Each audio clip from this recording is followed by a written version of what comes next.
Hey guys, welcome back to my channel. तो आज के इस वीडियो में मैं आपको एक्सप्लेन करने वाली हूँ 2025 में मूवी चार्ट। तो चलिए विदाउट वेस्टिंग टाइम मूवी का एक्सप्लेनेशन स्टार्ट करते हैं।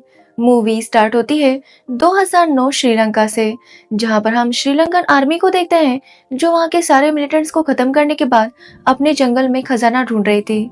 वहां पर कुछ मजदूर जब खुदाई कर रहे थे तो उनमें से एक, जिसका नाम राणा तुंगा था, उसे एक सोने से भरा हुआ बॉक्स मिलता है, जो देखकर वो अपने साथियों से कहता है कि उन्हें क्या करना है, क्या हमेशा इस तरह से मजदूरी करनी है या कुछ और करना है।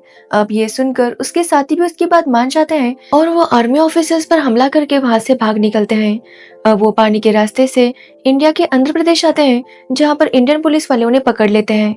अब वो उनसे आईडी मांगने लगते हैं, लेकिन राणा तुंगा और उसके साथियों के पास ये सब नहीं था। इसलिए वो उस पुलिस ऑफिसर को गोल्ड ऑफर करते हैं, जो देखकर वो पुलिस ऑफिसर मान जाता है और वो उनके सारे डॉक्यूमेंट्स बना कर देता है ताकि वो इंडिया में आराम से रह सके। जिसके बाद राणा तुंगा इंडिया में ही रहने लगता है। अब कहानी प्रेजेंट में आती है, जहाँ पर हम इंडियन प्रेसिडेंट को देखते हैं, जिनके पास एक चिट्ठी आई थी। उस चिट्ठी पर काफी खून लगा हुआ था, क्योंकि उस बॉक्स में गांव वालों की उंगलियां थी। एक्चुअली ये चिट्ठी गांव की एक छोटी बच्ची ने लिखी थी और उन्होंने उनसे रिक्वेस्ट की थी कि वो जल्दी आकर उन्हें बचा ले, नहीं तो आज उनकी उंगलियां आई है पर कल उनकी लाशें आएंगी। जो देखकर प्रेसिडेंट भी काफी शॉक थी और वो वहां पर सीबीआई ऑफिसर सत्यमूर्ति को बुलाती है और उनसे कहती है कि वो जल्दी से मुत्तुपुली गांव जाए और वहां पर क्या चल रहा है उसके बारे में पता करे। अब सीबीआई ऑफिसर भी इसके लिए मान जाता है और वो उस गांव जाने की तैयारी करने लगता है। जिसके बाद हम मुत्तुपुली गांव को देखते हैं, जहाँ के एक किसान को अपने खेत में काफी सारी लाशें मिलती है, जिनके सर कटे हुए थे। अब ये देखकर पुलिस वाले भी काफी शॉक थे।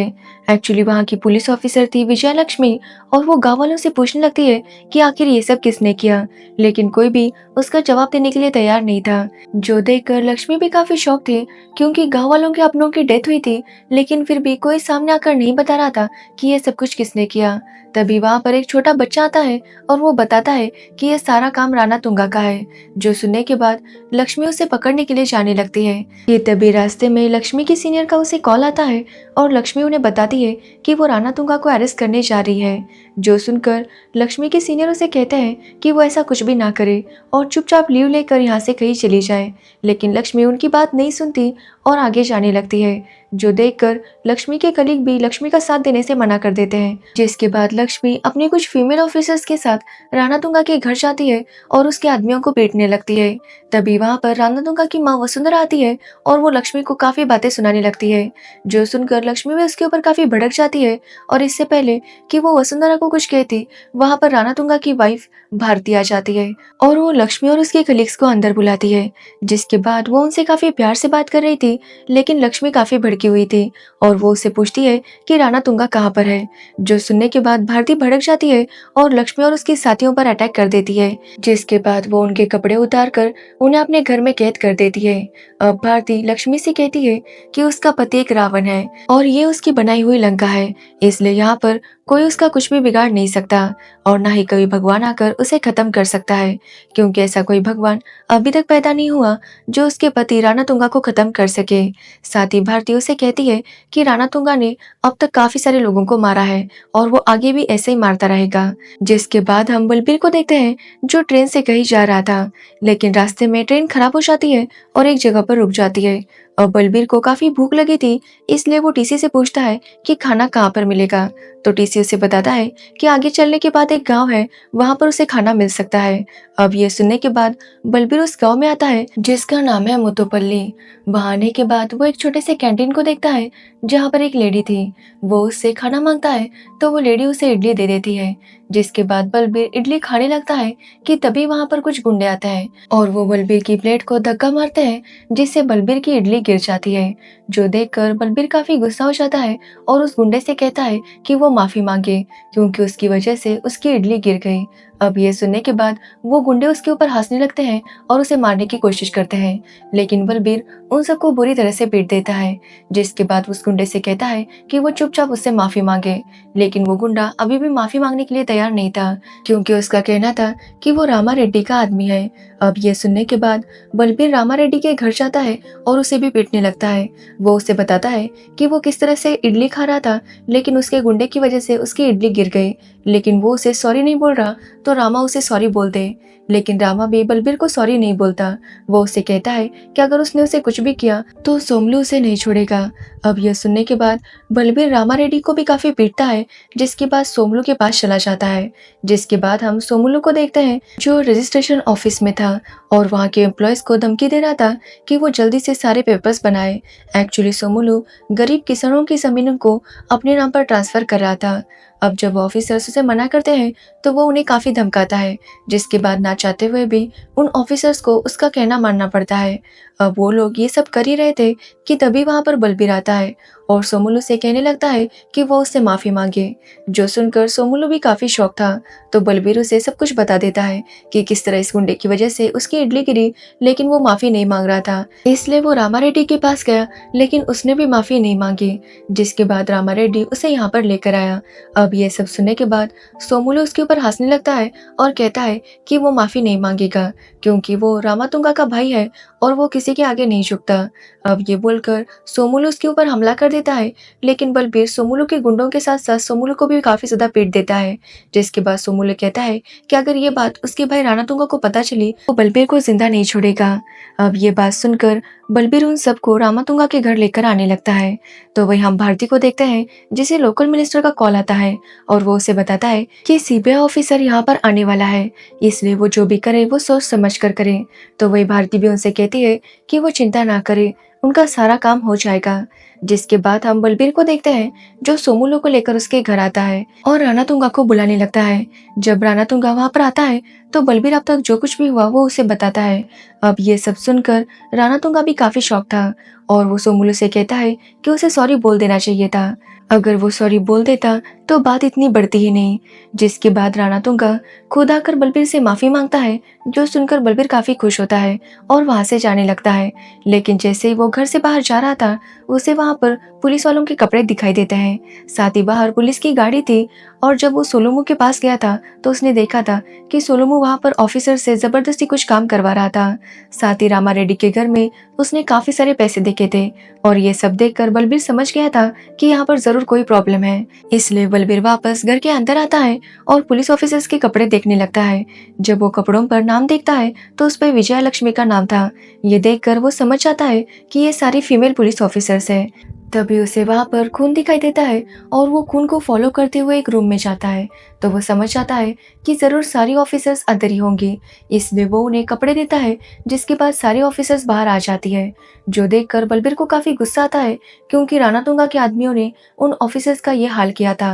अब बलबीर काफी भड़क जाता है और राणातुंगा से कहता है कि उसने एक इडली के लिए इन सब लोगों को पीट दिया था, लेकिन राणातुंगा ने तो इन लेडीज के साथ इतना गलत किया है, वो उसे जान से मार देगा। जिसके बाद राणातुंगा और बलबीर के बीच में फाइट शुरू हो जाती है, लेकिन राणातुंगा की वाइफ भारती उसे कहती है कि वो खामखा बलबीर के साथ ना लड़े, क्योंकि उन्हें अपना काम पूरा करना है। जो सुनने के बाद राणातुंगा रुक जाता है, जिसके बाद बलबीर सारे पुलिस ऑफिसर्स को लेकर वहां से निकल जाता है। तो वही हम सीबीआई ऑफिसर सत्यमूर्ति को देखते हैं, जो मुटोपुल्ली गांव के पास आ जाते हैं। लेकिन तभी उनसे मिलने वो लोकल मिनिस्टर आता है और उनसे कहता है कि वो उन्हें काफी सारे पैसे देगा, बस वो अपनी रिपोर्ट में यही लिखे कि यहाँ पर सब कुछ ठीक है। जो सुनने पर सीबीआई ऑफिसर उससे कहता है कि वो उसे ना सिखाए कि उसे क्या करना है, वो गांव में जाकर देखेगा और उसके बाद ही अपनी रिपोर्ट देगा। ये बोलकर सत्यमूर्ति वहां से निकल जाता है, लेकिन मिनिस्टर उसे वार्न करता है कि रास्ते में गड्ढे बहुत है, उसके साथ कुछ भी हो सकता है। लेकिन सत्यमूर्ति उसकी बातों से नहीं डरता। जिसके बाद हम देखते हैं कि सत्यमूर्ति जब जा रहा था तभी उसकी कार का एक्सीडेंट हो जाता है। लेकिन यहाँ पर हमें पता चलता है कि सत्यमूर्ति को पहले से ही पता था कि मिनिस्टर ऐसा ही कुछ करेगा, इसलिए उसने अपनी कार बदल दी थी और वो काफी सेफली मुतुपुल्ली गांव के पास जाने लगता है।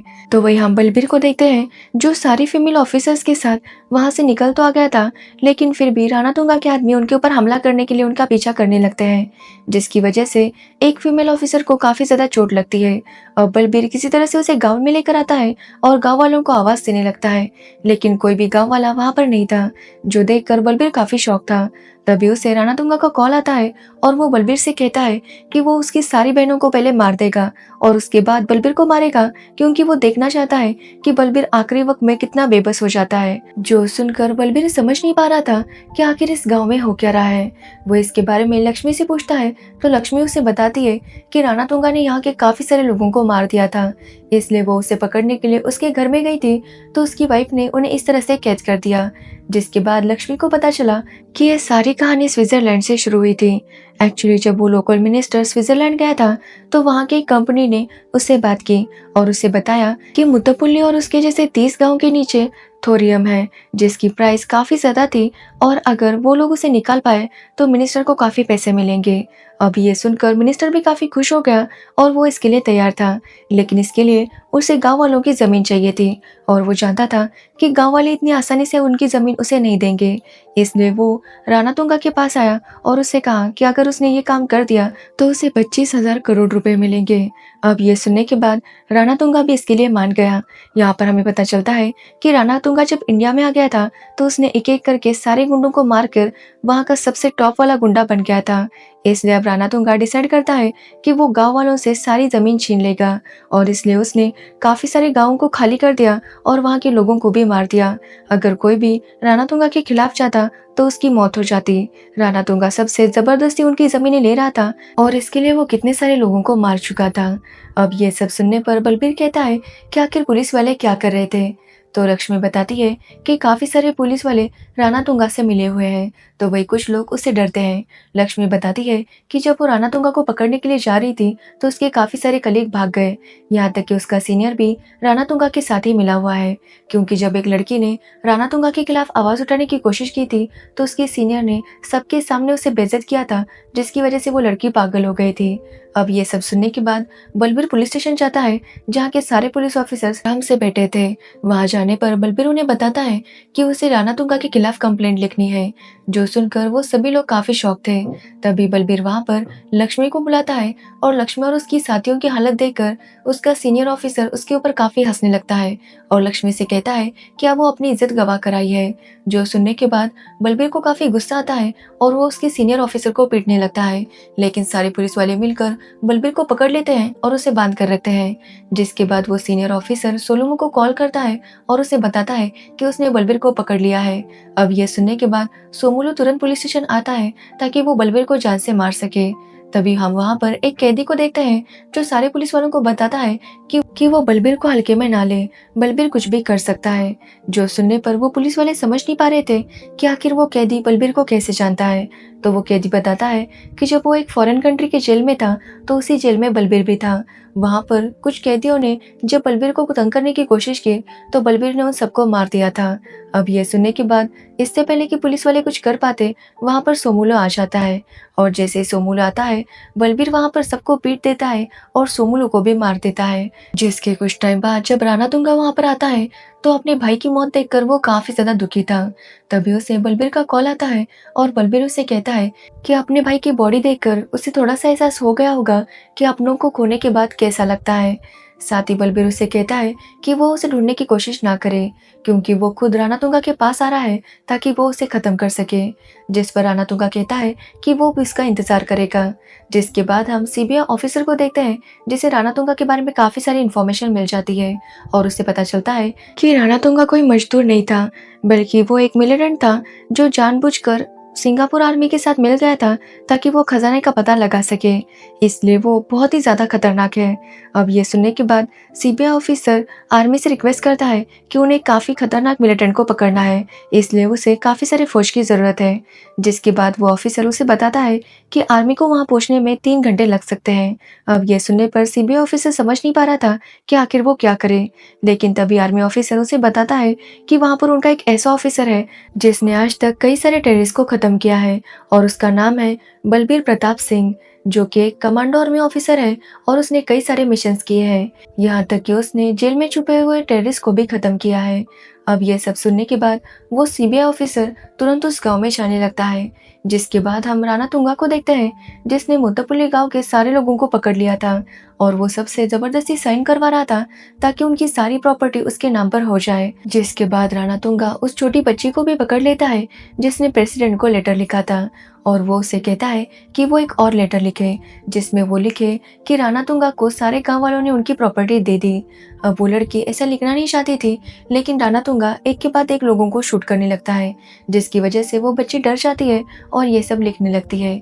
अब राणा तुंगा एक के बाद एक लोगों को मार ही रहा था कि तभी वहां पर बलबीर आता है, जिसके बाद राणा तुंगा और बलबीर के बीच में काफी ज्यादा फाइट होती है। तो वही जब गांव वाले भी बलबीर को लड़ता हुआ देखते हैं तो वो भी मोटिवेट हो जाते हैं और उसका साथ देने लगते हैं, जिसके बाद सब लोग मिलकर बलबीर को आखिरकार खत्म कर देते हैं। तो वही लक्ष्मी जब भारती और वसुंधरा को अरेस्ट करने जाती है तो भारती खुद को खत्म करती है, जो देखकर वसुंधरा को हार्ट अटैक आता है और उसकी भी वहीं पर डेथ हो जाती है। तो वही हम सीबीआई ऑफिसर को देखते हैं जो आर्मी के साथ जब वहां पर आता है तो वो देखता है कि बलबीर ने राणा तुंगा को खत्म कर दिया था और ये देखकर वो काफी ज्यादा शॉक था। जिसके बाद वो प्रेसिडेंट को बता देता है कि बलबीर ने राणा तुंगा को खत्म कर दिया, जो सुनकर प्रेसिडेंट भी काफी खुश थे क्योंकि फाइनली उस गांव के लोग अब आजाद हो गए थे। अब सभी लोग बलबीर को थैंक्स कहते हैं और बलबीर उनसे कहता है कि अगर उन्हें कोई भी प्रॉब्लम हो तो वो उसे बुला सकते हैं। जिसके बाद बलबीर वहां से चला जाता है और इसी के साथ ये मूवी एंड होती है। तो ये थी जाट मूवी की स्टोरी। अगर आपको इस मूवी की स्टोरी और मेरा एक्सप्लेनेशन पसंद आया हो तो वीडियो को लाइक कमेंट शेयर जरूर करना और मेरे चैनल को सब्सक्राइब करना बिल्कुल मत भूलना। Thanks for watching video.